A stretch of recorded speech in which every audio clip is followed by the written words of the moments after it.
ឥឡូវនេះក្នុងវីដេអូវគ្គនេះខ្ញុំនឹងបង្ហាញអ្នកទាំងអស់គ្នាពីរបៀបប្រើប្រាស់រូបមន្តមួយនៅក្នុង Microsoft Excel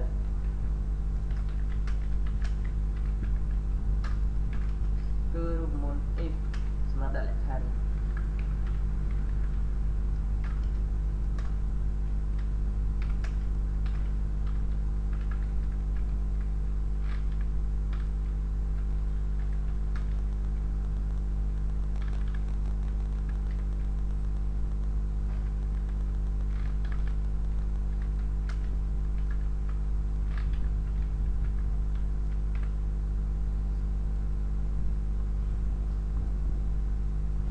ឥឡូវចូលទៅបើកកម្មវិធី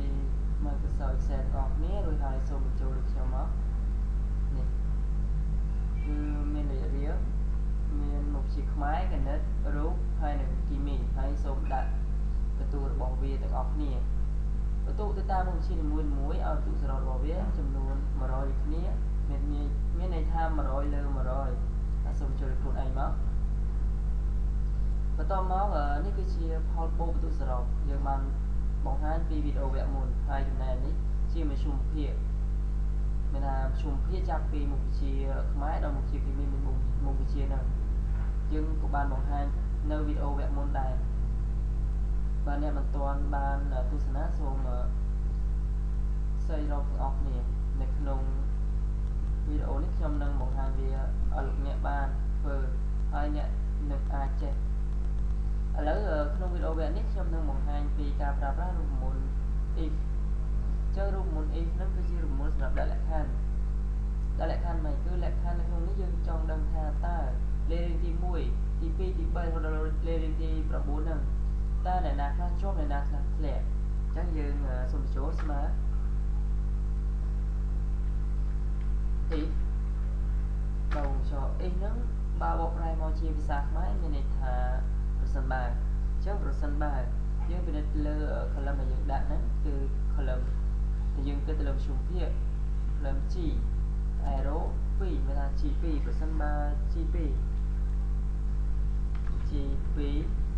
ធំជាងឬក៏ស្មើ 50.00 យើងឲ្យវាលោតពាក្យមួយគឺពាក្យ pass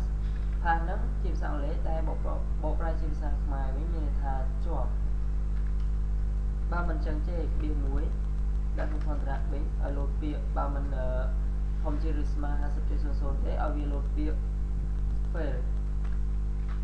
សំទោស fail បើ contract វិញរួចហើយបិទមុខវិសោ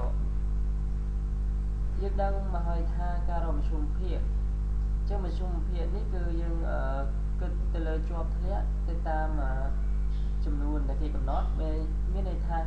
50.00 ឡើងលើជាប់50ក្រោម 50.00 ចុះក្រោម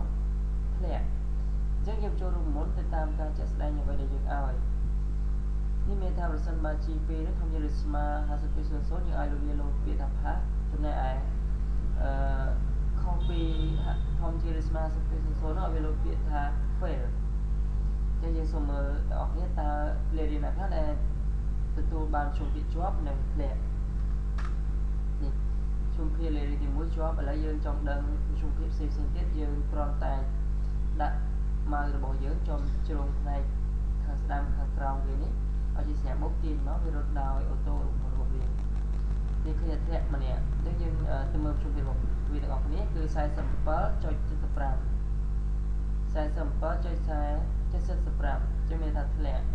ត្រឹមហ្នឹងគឺសុទ្ធតែជាមធ្យមភាពជាប់ទាំងអស់បាទអរគុណសូមអនុវត្តធ្វើទាំងអស់គ្នាខ្ញុំសង្ឃឹមថាអ្នកទាំងអស់គ្នានឹងអាច